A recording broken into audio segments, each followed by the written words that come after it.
Something is happening in Scotland, and London doesn't want you to know. What began as just another humanitarian transfer of migrants has turned into a spark of revolt. The scene seemed plucked from a nightmare. The sun set over Edinburgh as a man was stabbed in broad daylight on Prince's Street. Witnesses claimed to hear shouts in foreign tongues, and 6 hooded figures fled before the police even grasped what had happened. Hours later, the government confirmed that hundreds of asylum seekers had been sent from Dover to Scottish hotels, all under direct orders from Keir Starmer. The press called it coincidence. The people called it a warning. And there, beneath the grey northern cold, something within Scotland began to stir. Not fear, but fury. In less than 24 hours, the number of arrivals exceeded 1,500. London claimed it was merely migration management. But the people saw something else. Crowded streets, seized hotels, children afraid to go out at night. Nigel Farage stood in Parliament with a sheet of paper and a question that silenced the nation. How many more must die before the government admits what's happening? Starmer, unmoved, turned the page and pretended not to hear. No apologies, no security updates, no plan. Just silence. The same arrogant silence of those who believe they can govern against the will of the people. And as London diverted millions of pounds from Scottish councils to fund shelters for illegal immigrants, something much bigger began to boil in the streets. By the next morning, Scotland was no longer the same. From every road, village, and city, thousands of people began marching towards Glasgow. George Square became unrecognizable. First came the silence, heavy and dense, the kind that precedes a storm. Then, the voices. They were mothers, veterans, workers tired of being ignored. "Protect our streets!" shouted a woman, and the cry multiplied into 1,000 echoes. The police formed barriers, helmets down, batons ready. But no one backed down. At 13:17, the first window shattered. Within minutes, traffic stopped. Flags waved, not in protest, but for survival. London called it a public disturbance. The people called it resistance. The images spread like wildfire. Drones showed police retreating, barricades falling, and the people reclaiming the squares.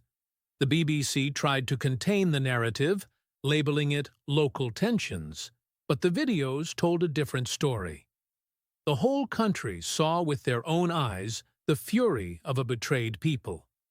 That very night, leaked documents revealed that Starmer's government had allocated over $4.6 million for containment and perception control operations. In other words, censorship disguised as security. Every message from Holyrood to London required prior approval. Scotland wasn't being protected. It was being controlled. On Monday morning, the government declared order restored. But all it took was a step outside to see it was a lie. The squares were cordoned off, the corners watched, cameras pointed at every window. What London called peace, the people called occupation. In Dundee, parents began gathering outside schools demanding protection. Veterans, men who once served the country with honor, returned to the streets to guard council doors. Medals gleamed in the cold as they repeated the same oath from decades past: to serve and protect. Not the government, the people. On the roads, lorry drivers parked 50 trucks in formation. It was all of Scotland saying, "Enough," without needing to shout. Meanwhile, Starmer pretended not to hear. His office released rehearsed statements about balance and inclusion while cutting $2.7 million from social programs to fund shelters for illegal migrants. The irony was grotesque.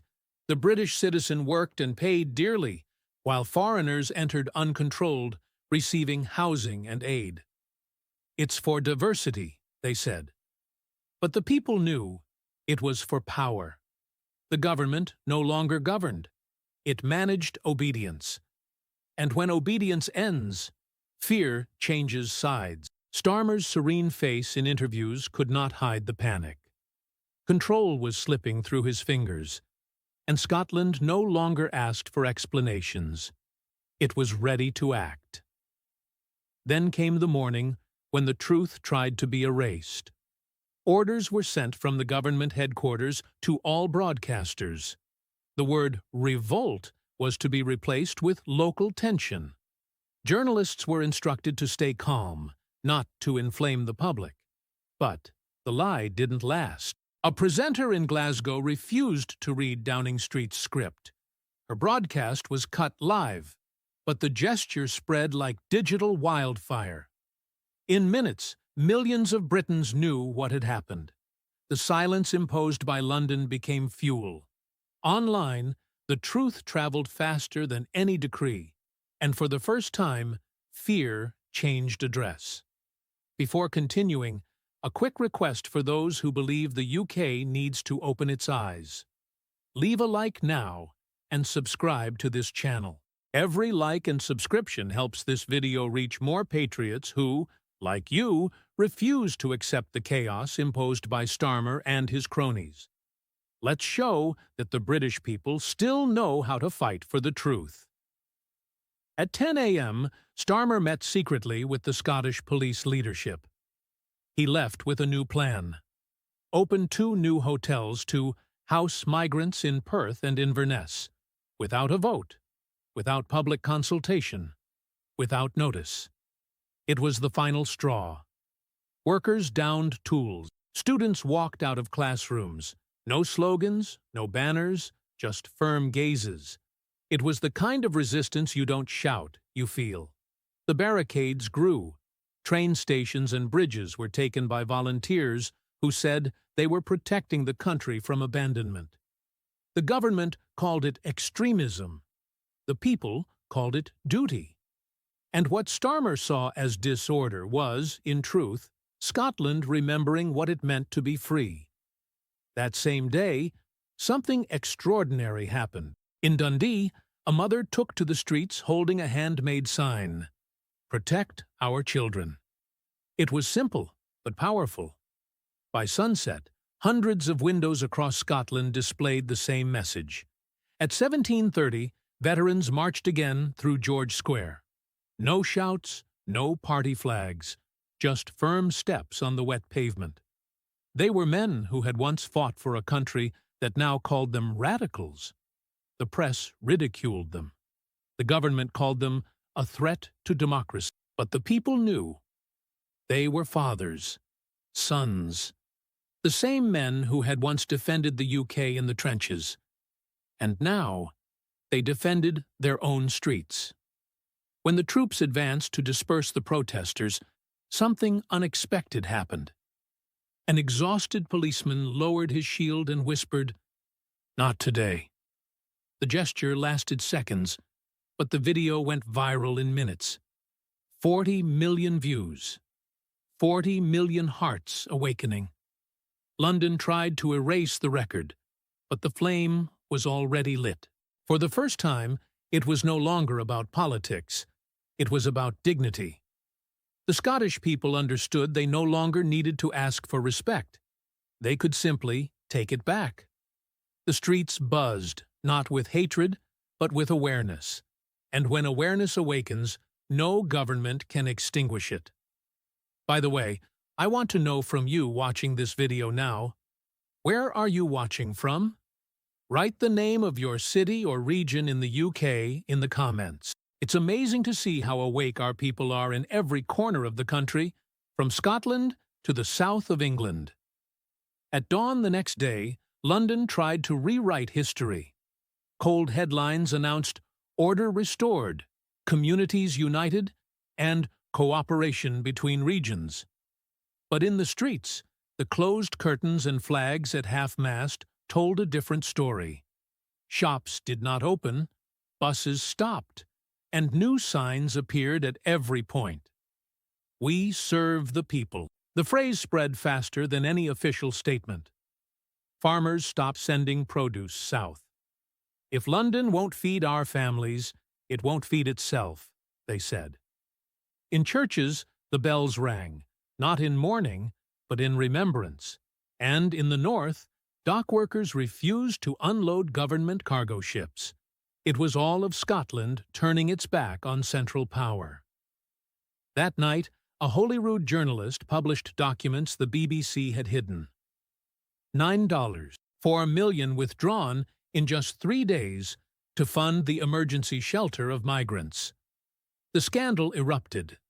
It became clear that everything, the cuts, the censorship, the arrests, was part of an engineering of control. It wasn't about immigration. It was about submission. But the plan collapsed. Whole cities returned to paper and pen.